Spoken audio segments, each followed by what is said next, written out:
Okay, thank you very much, everybody. So I think time. So I would like to start the workshop today. And this workshop is focusing on voluntary local view for local regional governments. And then the main kind of the speaker is from the Hawaii. And then today I'm very honored to have a mayor of Howard County and also the Hawaii Green Growth UN Local 2030. So we want to hear the Hawaii's experience first. And then also we'd like to have a more discussions with the local governments or experts who are very interested in the voluntary local review. So I think the most of the audience is kind of they are ready to do the voluntary local review, but they want to know more about how the process is and what is the points and then what the challenges. So maybe it's very good opportunity for us to have this discussion. So I would like to also thank you for the UN SCAP and then the relevant local governments, attending here. So maybe before starting the discussion, so I just want to show some what is I just doing. Some of them doesn't know, don't know who we are. So we are the Japanese, like a research institute, policy research institute on the sustainable development. Regarding the voluntary local review, we supported the 4 voluntary local review in Japan. So including the 3 voluntary local review reports out in 2018. This is kind of the very beginning of the voluntary local review movement. So we also supported, VL development of Yokohama City. And then now we are working with the Shizuoka City on the voluntary local review developments. And then we also publish annual publication on voluntary the state of the local review. And also we contributed to the SCAP's the voluntary local review in Asian Pacific, which is the first voluntary local review guideline published by the UN. So it's very honor for us to working with the relevant stakeholders here. So maybe I should stop here because I want to hear more from our colleagues. So before and then I would like to ask Omar Sadiq and then from SCAP to make a small remarks. Thank you. Great. Thank you so much, Yatsuka-san. And thank you everyone for the invitation, of course, from IGES, but also Hawaii Green Growth UN Local 2030 Hub, County of Hawaii and others. And greetings from Bangkok, Thailand. So as Yatsuka-san mentioned, my name is Omar Sadiq and I work at the UN Economic and Social Commission for Asia Pacific. We hold the annual Asia Pacific Forum on Sustainable Development, and we're actually one of the first in the world to include local authorities' voluntary local review reports into that intergovernmental process. It's really a pleasure to share insights from SCAP's work, and I lead SCAP's portfolio on SDG localization as part of our Sustainable Urban Development section. And our section really advocates for subnational governments within SCAP, the UN Secretariat, and the region more broadly. We are really strong believers in the power of subnational policymaking for sustainable development. And in this context of, these geographies of miscontent with high levels of citizens' mistrust in public institutions, we see often that public policies can no longer be placed blind. So it's pretty clear to us that the success of public policies in terms of delivering benefits for people's well-being depends on this level of co-production there is between different levels of government. Now, when you go to the SDGs and the VLRs, we really passionately believe that this localization agenda is crucial, but it's already happening in Asia and the Pacific. And I'd like to bring up 3 points in my brief remarks. The first one is that national governments can't get there alone. We needed them to agree on the 2030 agenda, but the implementation of this agenda applies to every level of government and every actor in society. The second one is this: it is not a compliance agenda. It's a voluntary review. So it's a beautiful opportunity, I think, to use the SDGs and voluntary local and subnational views as a local and regional policy tool. And third one is, if we do not highlight the granularity of how local and regional governments are performing against the SDGs, we really can't meet the targets by 2030. So there's a very strong measurement and subnational data component to this agenda with voluntary subnational and local reviews. For the first point, we know that up to 65% of the SDG targets need to be met in or by local and regional governments. During COVID-19, local and regional governments were really on the front line and supporting, social and economic measures for vulnerable groups, whether it's small, medium enterprise, whether it's water and sanitation, whether it's housing measures, So the pandemic brought it out pretty clear to us that regardless of the decentralization in the country, there are a number of policies discharged at the local and regional level: housing, mobility, basic services, public spaces. And it's equally clear how we move forward primarily as an urban society in Asia Pacific in building resilient futures from the pandemic, and how it's so closely related to SDGs. So it's not that the mayor or governor is waking up every morning and saying, my agenda is to implement the SDGs. But in fact, in these challenging times as well, it might seem as something a bit disconnected from everyday life. But what we see is many mayor and governors, waking up every morning and telling us, I'm going to fix the housing issue, or I'm going to fix the air quality issue. And many of those issues which are central to people's lives are also essential and behind the SDGs. So that's the first point. On the second point in the compliance agenda, we all know it's true that national governments are ultimately accountable. They have to say where they stand, and they go to the UN every year and are accountable to that. This is a commitment that is intergovernmental, and of course, local and regional governments are engaged in the implementation of the agenda. They were also engaged and inputted into the design of the agenda, but ultimately the accountability, the compliance for the agenda rests with national governments. But if you flip this around and see this agenda is about providing a comprehensive and holistic agenda for local and regional governments to rethink the way you design local policies, develop more sustainable plans, the way you have to prioritize budget for capital investments behind each of these SDGs. This shift from compliance to formulating new plans and strategies, or even adapting existing ones to accelerate action on the SDGs, is really the way to go. So using the agenda and VLRs as a policy tool rather than a compliance mechanism is a key point. And finally, I finish with my last point, which is around measurement. So there's a big risk that we continue to report on each of these 17 goals based on national averages. For those of us who work in local and regional development policies, we know that sometimes the disparities within countries, within regions, and even across city neighborhoods can sometimes be bigger than those when comparing countries against each other. For example, in Ulaanbaatar, Mongolia, we worked with UNICEF to show that the level of child malnutrition and stunting in its informal settlements was actually 3 times higher than in rural areas. In some local income neighborhoods in New York City, the average life expectancy for African-American men is lower than in those counterparts in Bangladesh. So you don't go very forward in terms of the measurement agenda if you don't go forward with subnational statistics to help cities and regions know where they stand vis-a-vis each of these 17 goals. You really can't advance on the SDGs.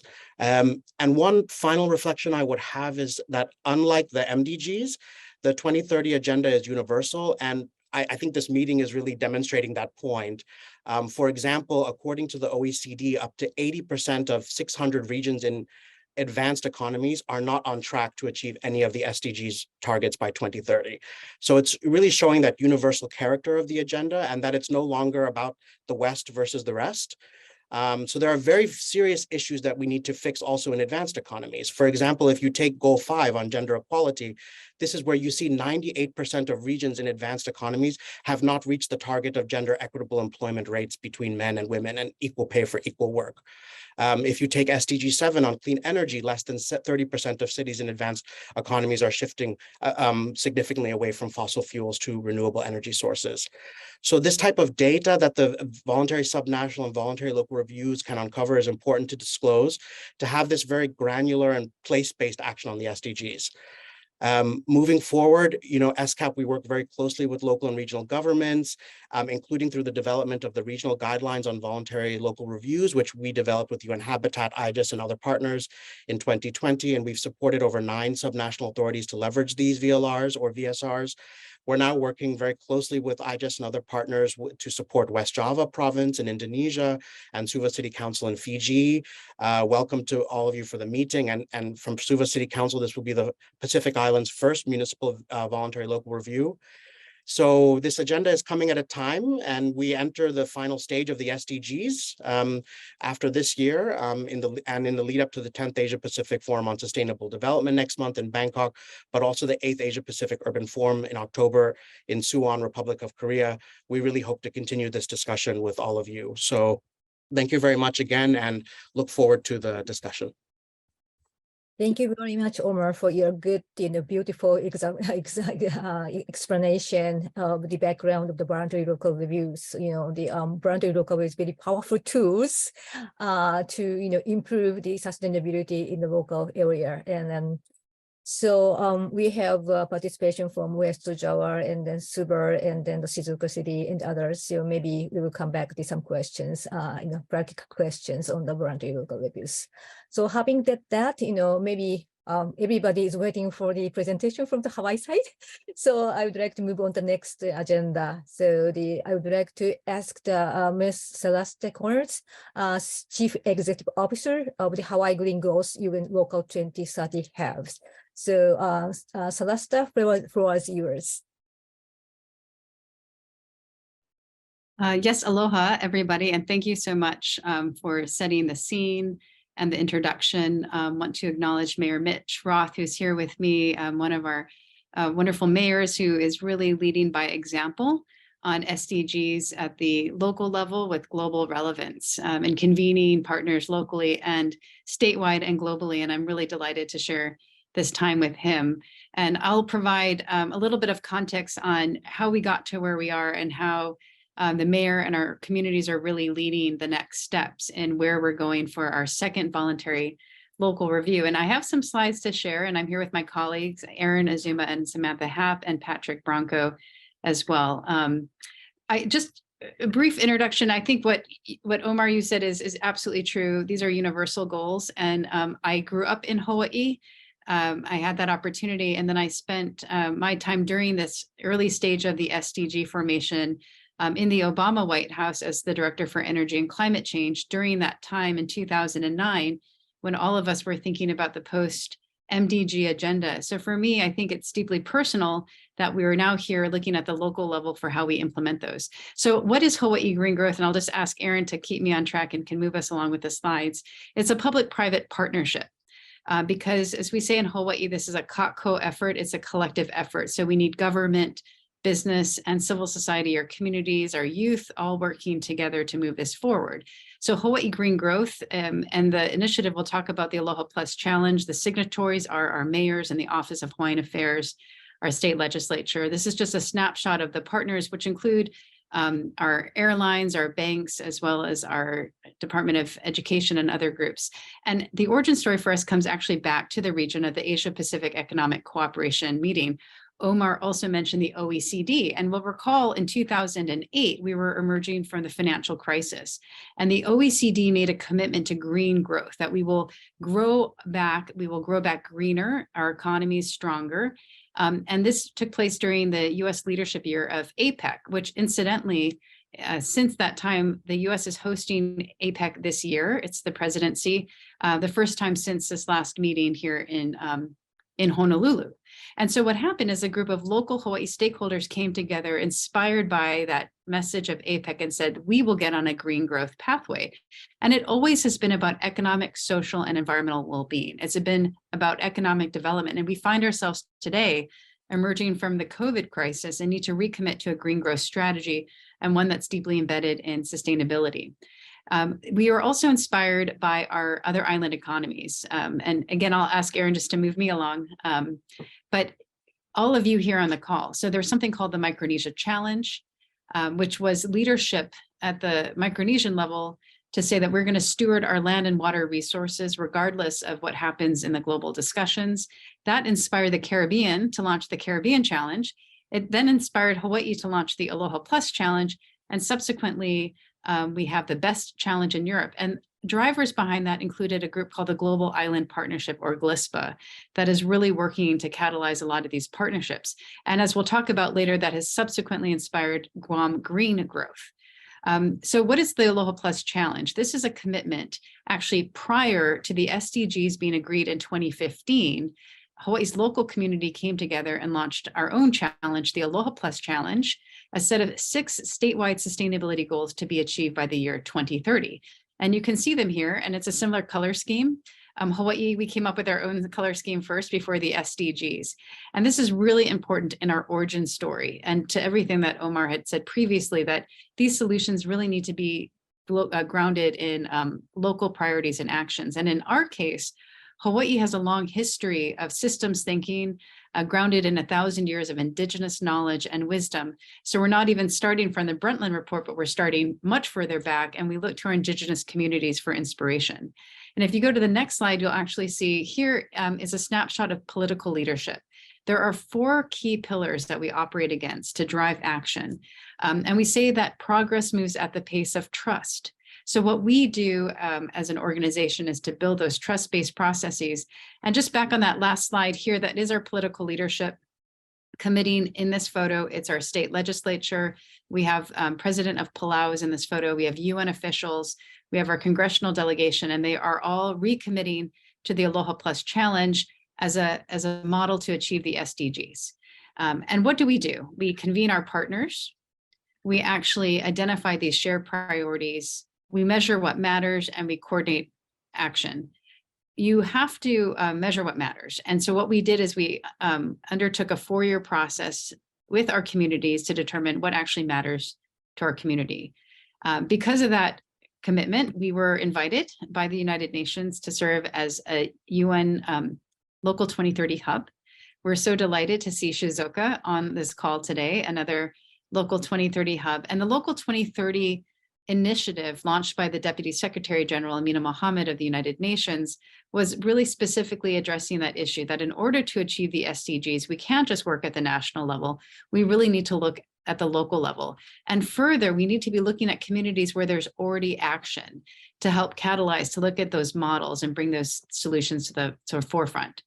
And then you can see the intersection, for example, between Hawaii's Aloha Plus Challenge goals and the SDGs in the next slide.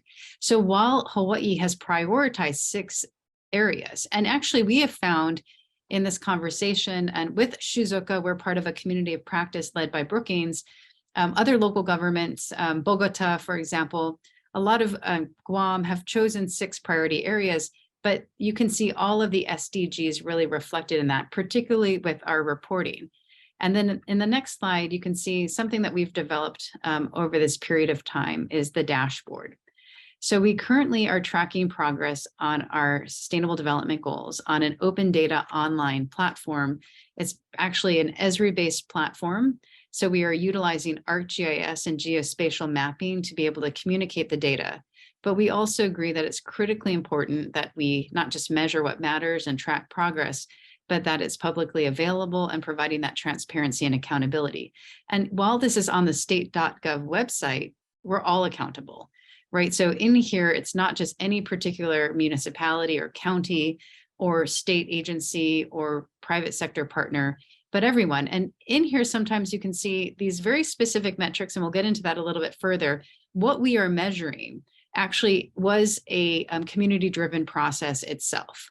Generally a 2-day convening where different partners came together across different stakeholders, even if it was around a specific goal, to actually determine specifically what we would measure.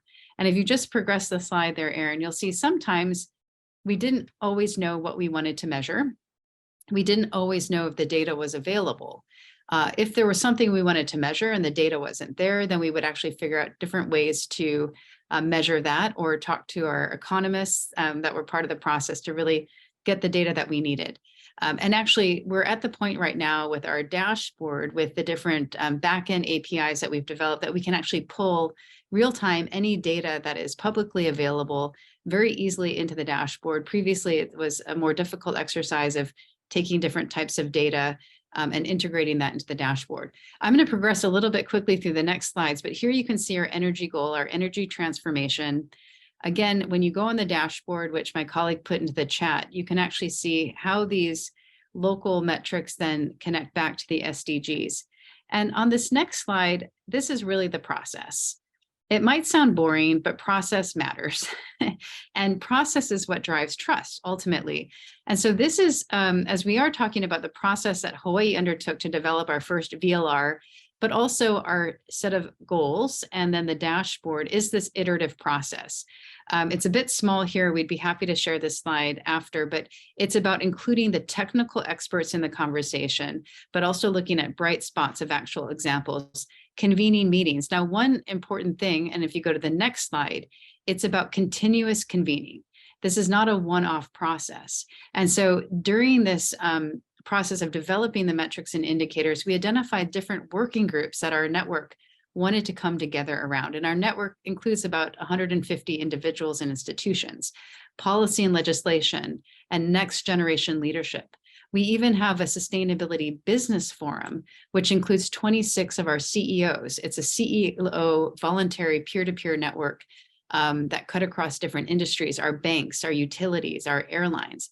Those CEOs have actually committed to achieve the Aloha Plus Challenge, to achieve the SDGs, and they're also members of the Global Compact. And Mayor Roth and I were in New York last year, where we attended the Global Compact meetings and talked about our progress with other CEOs, because our companies are now under pressure to report on their ESG, or their environmental social governance metrics. And where do we find that alignment between the SDGs, broader sustainability outcomes, and the ESG, which is more narrowly focused on specific things that are material to companies, but they want to be part of the solution. So now to our VLR. So this is exciting. So in 2020, certainly inspired by other action that was underway in New York and LA and other communities, we launched the first statewide voluntary local review in the United States. It's a benchmark report. It's a point in time, and we can actually see where we're going and where we need to get to. You know, some of the data was a bit disappointing that, for example, we have a 30% nearshore marine management goal by 2030, and we noticed that we're only 8% of the way there. But in other areas, we're showing much greater progress. For example, in energy, for our energy efficiency and our renewable energy commitment. So that's exciting. And really, this is not to make anybody feel bad, but it's to drive us to be thinking about what is working, what needs more attention, what is getting a lot of attention but isn't working, and maybe we need to shift the attention someplace else. And it should be a tool to look at allocating resources and budget. What we also did in our voluntary local review is we looked at bright spots. We really think it's important to find areas of inspiration to spotlight our communities that are actually doing the work. And I certainly want to look forward to hearing from the mayor on some of the bright spots in his community. What's exciting now is that Guam, I mentioned, has scaled their own VLR and sustainability model, the Guam Green Growth. And you'll find that the dashboard that we worked with them to develop has a different set of priorities because it's unique to their community. But they've also undertaken the process with the leadership of the governor and the lieutenant governor to develop an executive order establishing these 6 priority areas.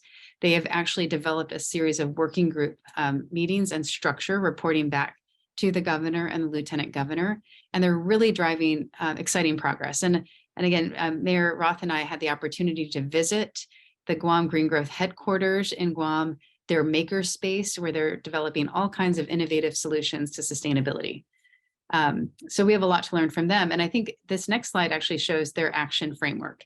It shows the priority areas that they have and actually their methodology as well. So now we're starting to see how islands are inspiring other islands and communities are inspiring other communities. The next slide also is a snapshot of their dashboard. And we encourage you to look at these and see how it aligns with the work that you're doing in these other areas. Let me move to the next slide here, because this is about translating all of these goals, these commitments into specific action. And ultimately, when we mentioned it before, Hawaii is really at the crossroads. We are experiencing climate change probably quicker, already occurring impacts of climate change. We are needing to rapidly invest in adaptation while pursuing mitigation strategies. And really, this comes down to widespread behavior change. And if you look at the IPCC report, it says that we need massive behavior change across every sector of our society before 2030 to avoid the most catastrophic impacts of climate change. And while it might seem very daunting, how do we bring this back not just to the local or community level, but to the individual level? And so this is an example of that. This is our panel with our mayors, moderated by the Brookings Institute here in Honolulu, committing to take the challenge. The mayor can talk a little bit more about this, but really challenging each other. There's a term that we use called co-opetition, and we could probably do some diagnostics, Mayor, and to figure out who's in the lead right now. But this is all the constituents within the counties actually having the ability. And if you go to the next slide, I actually encourage you to test this out here. Take the QR code. Now, if you're in Hawaii County or in Kauai, any one of these, you can scan this, you can actually create a profile, you can commit to very specific behavior change. And that's really what we need. So we want to actually translate the SDGs down not just to the regional level and the state level, but down to the household and individual level. And we're able to collect that data. I'll just share one story of a school group that we worked with, that we noticed that they were composting their lunch every day, and the golf cart would drive in and the students would compost or put their school lunch in the bin and they would compost it, and then they would sell this to the garden club community, generate revenue and reinvest it into their program. But they were collecting all of the data on a whiteboard. And we said, we can work with you to actually create a mechanism to bring that data into the dashboard. And at that moment, those students could actually see how their daily individual behavior was actually helping the state commit and drive progress towards its commitment and to the SDGs ultimately. So we were asked by the United Nations to scale Hawaii's model in a locally and culturally appropriate way to other island economies. And we launched the Local 2030 Islands Network in partnership with the Global Island Partnership. And we together serve as the secretariat based here in Honolulu and also New Zealand, with staff in Trinidad and Tobago and in Washington, DC. What we decided to do is develop these communities of practice around 3 key areas. And this is driven by our actual members. Keep in mind, as many of you probably experienced, but during COVID, Hawaii went from having the lowest unemployment rate to the highest practically overnight. We were disconnected, and our island partners felt disconnected as well. We had food security concerns. We had supply chain disruption. Everybody was concerned, but what we found is that connecting with each other through Zoom, and in some cases, we had over 800 islanders on a Zoom together sharing stories of resilience and how in some cases we were planting seeds literally to support doubling local food goals and food security. And so these areas of communities of practice emerged from that COVID crisis.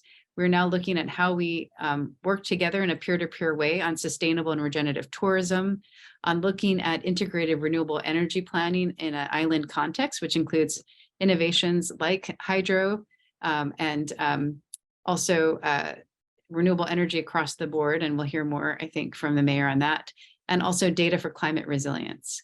I'm saying this because we want to invite everyone on this call to join. I think if you go to the next slide, you can actually see where the members are currently. We're delighted that Fiji is a member, and we have other members that are on their way. We're going to be having an event at the Our Oceans Conference in Panama next week, and we will be announcing new members at that time. We will also be holding a meeting here in Hawaii to involve our local leaders the week of April 2nd to 6th, and we want to invite everybody to participate. I should keep a better eye on time, but I'm going to actually transition over to you, Mayor. I really have to acknowledge you for your leadership on this. I know it's not easy. I think Omar put it best that even if you don't, but in this case, maybe you do wake up every day, Mayor, thinking, how am I going to achieve the SDGs? I wouldn't put it past you. But we do know it's actually difficult to really be meeting the needs of the community when you are also, especially as a mayor, trying to put out fires and advance long-term progress. So with that, I just actually want to introduce Mayor Mitch Roth, who's been a real leader in this.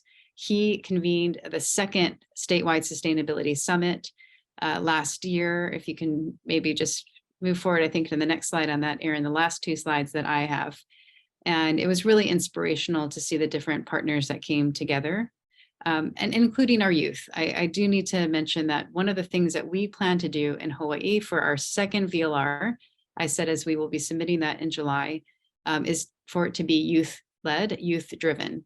We had a really exciting panel at our last partnership event where we actually had 5 youth speakers joined by the governor and the head of our Department of Education, the superintendent. And they were asked 3 questions. What is the future you want for Hawaii? What is the future you want for Island Earth? And what is your unique contribution to that? Those are the 3 operating questions we're going to be asking all of our youth in the coming months across the board. And we're already getting amazing stories and solutions from them.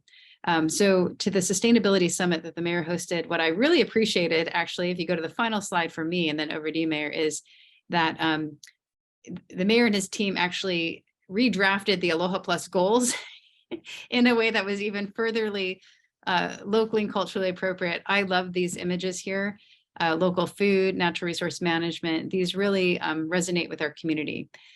So I know that we'll have time for questions and answers later. It has been a journey. It is one that is iterative. The voluntary local review, as I said, is a snapshot in time. What we would love to share is the parallel approach of the dashboard, which tracks the progress, but further the ongoing engagement with our community through those working groups that meet quarterly. That's sort of what we have developed in Hawaii, and hopefully we have the opportunity to learn from others as well. So I have to say, am I handing it back over, I think, to you, Mayor, for the next part of our discussion. All right. Thanks, Celeste. Aloha. Nihon no minasan, waiguncho Mitch Roth desu. Yoroshiku onegai shimasu. Ohayou gozaimasu. To our friends in Fiji, Java, Thailand, welcome.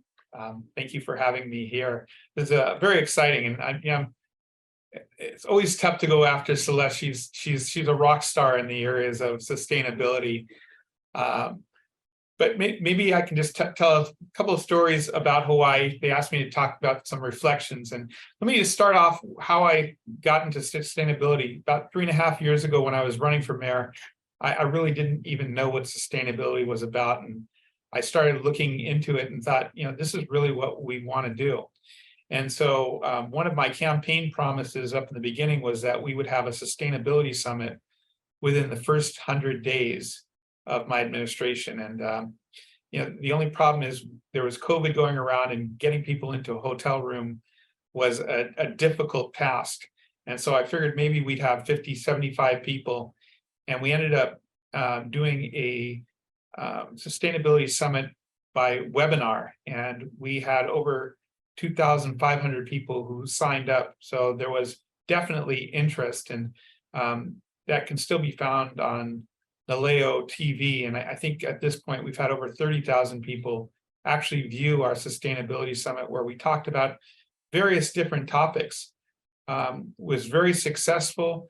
As a result, at COP26, in conjunction with COP26, we ended up doing a TED Talks, and we had, I think, 11 or 12 speakers. Celeste was one of those speakers. She was also one of the original speakers at our first summit. And we started looking at how we could change what we're doing. We actually changed the mission statement for the County of Hawaii to a county that fosters a sustainable community, a sustainable Hawaii where people thrive and succeed. That's the mission of Hawaii County. And then we started thinking, how do we make that part of everything we do? You've heard Omar talk about that, and so let's talk a little bit about that. And so as mayors, we have oftentimes the ability over the budget. And so we went to our administration, we told them basically, if you want extra funds to do things, you have to relate to how that is a sustainable venture. And so we started looking at different ways that we could be sustainable. One of the things that we saw was what Hawaii Green Growth was doing with the Aloha Plus Challenge and the dashboard. And so Celeste already showed a copy of that, and maybe we can bring that slide back up in a few seconds here. But that is kind of like a daily dashboard of a VLR. And so we have that out there. The next thing that came is we decided we wanted to have competition, but we didn't really want to compete. We wanted everybody to cooperate because we realized how important it is for all of us to be working on these sustainability goals. As we look at Hawaii, if you think about Hawaii for a second, we're over 2,000 miles away from our closest major landmass. And, you know, as the environment changes, the dangers change for us. Like many small island nations, we have to deal with things like hurricanes, tsunamis. We have volcanoes, we have droughts. We had a drought last month, and this month we have flooding. We have sea level rise. And so there's a lot of things that when you think about climate change, Hawaii can be very, very much affected by. And if we want to change the world, we need to, you know, look at what's happening. So we decided we need to, as for sustainability purposes, we need to be in this with everyone. I should just digress and go back for a second. Everybody has, I think, a different definition of sustainability. For me, sustainability means the ability to allow our children to raise their children here on our islands. And likewise, in order for that to happen, you have to have certain things that come up in the SDGs. You have to have affordable housing, quality jobs, but then you need to have the anchors, the environment, making sure that, you know, you have a place where people want to be. You have to have culture, and, you know, our culture is very important. Think about different places where you are, how important your culture is, and having your story be told. Sustainability fits really well into, you know, those stories of our local cultures. And you know, a lot of the sustainability goals, Celeste said, they're not new. Indigenous cultures incorporate those goals. And so I heard both Celeste and Omar talking about that national governments can't get it done. It needs to be at every level. You know, last year, Celeste talked about us going to Palau, and I had the great opportunity of sitting at the table with people like John Kerry, and we had some ambassadors there, we had prime ministers there, and I was a lonely mayor. And I was thinking, boy, I'm the lowest guy. I think I even said this, I'm the lowest guy here at the table, kind of feel out of place. But as you start thinking about it, it's oftentimes that the rubber meets the road at the county level. If you want to change things, you don't change it necessarily from above. It takes the grassroots level to make those positive changes. And so if you don't have the grassroots level, the mayors, the communities involved, it's just a nice idea. But a lot of the action has to happen in people's homes. So going back to, you know, our dashboard, our Aloha Plus Challenge, one, it gives us a daily compass of where we are as far as achieving our goals. It tells us where we need to put more emphasis. But it also, and I don't know, maybe Celeste can talk a little bit about this, it also has different things that you can click on to give you ideas on how you can get there at the house level, how you can get there as a school, as a student, how you can get there. And so for us, being able to see it every day is a compass. And what you don't measure, you don't achieve. And so it's a good measurement stick. As I think about some of the things that we do and reflect how we've made sustainability part of our everyday way of life and way we do things, I think about housing and what we're doing for housing. One of the things in the second sustainability summit that we focused on is affordable housing. And so we've put a lot of energy into making sure that we have affordable housing units in our pipeline. When we came into office, there was about 1,200 affordable housing units in the pipeline. We had a study showing us that we needed 10,000. And so we started putting effort, we started putting attention there, and now we have about 5,000 units in the house and in the pipeline. We started looking about food security. In Hawaii, about 90% of the food comes from other places. And so we started thinking, how can we produce more food here on island? How do we grow an appetite for our food? A lot of kids have been accustomed to things like McDonald's. We have great produce here. Fish, we have things that come here, but a lot of our kids don't even know how to do that. So we decided we need to work with our kids. We created a program called Hawaii Chef Challenge, where we took chefs who are professional chefs at some of the nicest hotels, and we matched them up with kids from our schools, our high schools and our intermediate schools, and we put on a cooking competition where the chefs would mentor the kids. Kids would get a look at what it's like to be a chef, also a sustainable job. I think about energy and what we've been doing with energy. Hawaii Island, we're very fortunate. I know on our dashboard it says about 43%, but I think we're actually up to 60% of the energy that we use here is actually from green energy, whether that's from solar electricity, whether that is from geothermal, whether that is from other things. We will be at 100% green energy as far as electricity in the next 10 years.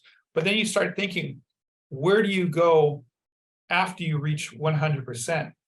Do you just stop making green energy? And the answer is really no. We need to figure out how we can start propelling our cars. And so we started working with things like hydrogen. And so we realized that we can't do it alone as a county. We can't do it alone as a nation. We need to reach out. So recently, we were awarded a Department of Energy grant to work with places like Namie, Japan, and Lancaster, California, and a mentor program on hydrogen. And we believe that if you're going to change the world, you need to have clean energy to do that. And so we're working on things like that. We have 6 sister cities here in Hawaii County. We have 6 of them in Japan. And last year when I went to Japan, we realized how much sustainability is in just about every Japanese company, and every city over there that is a sister city to us talks about sustainability. And we started figuring out, well, look, if we're going to make progress, maybe we need to listen to other people's ideas. And so one of the things that we are embarking on is webinars with our sister cities in Japan on sustainability. Our first one is coming up next month, and we'll be looking at sustainable tourism.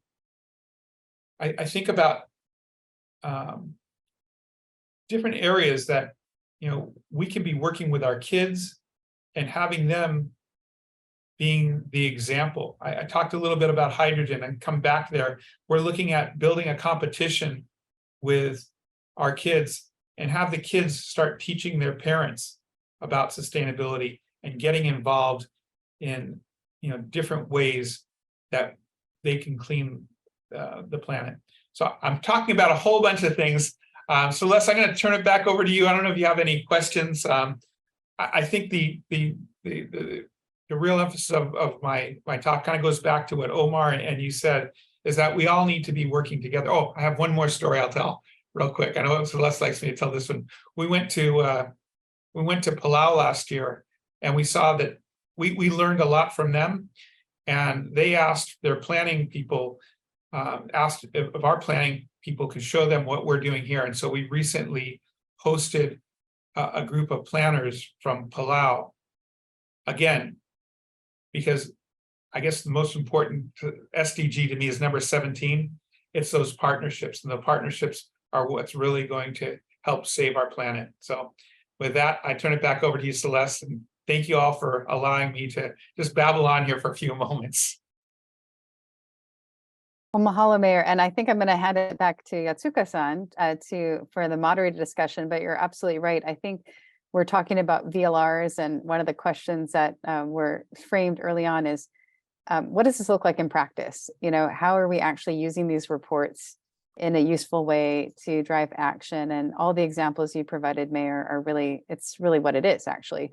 It's, and how we're now, it's again, that sort of song sung in rounds that we then can go back to the community, capture that information, capture those bright spots into the next report, how we can look at the report to increase our ambition in certain areas. So thanks so much for sharing that. We'll have to go on many more adventures together, but I'll hand it back over to you, Yatsuka-san, I think for the next part of the moderated discussion, which I look forward to. Thank you very much, Celeste-san. So yeah, thank you very much. Great, the presentations and then the reflections from the mayor and the you. And then yeah, maybe there is a lots of things I want to highlight from your statement, but maybe leadership, wider participations, and then somehow putting local priorities, and how local priority, is connected to the global, regional global kind of priorities. And also the, yeah, I like the words of the dashboard, yeah, like a daily campus of the dashboard. So, and then also the mayor pointed out the very important things, how that sustainability agenda can be, the implemented, or in the go down to the community level or individual levels. Yeah, that point is most important, but most difficult part for the many local governments to do the the SDG implementation. So having said that, VLRs, it's a kind of the good tool to just show this where we are, and then what everybody can do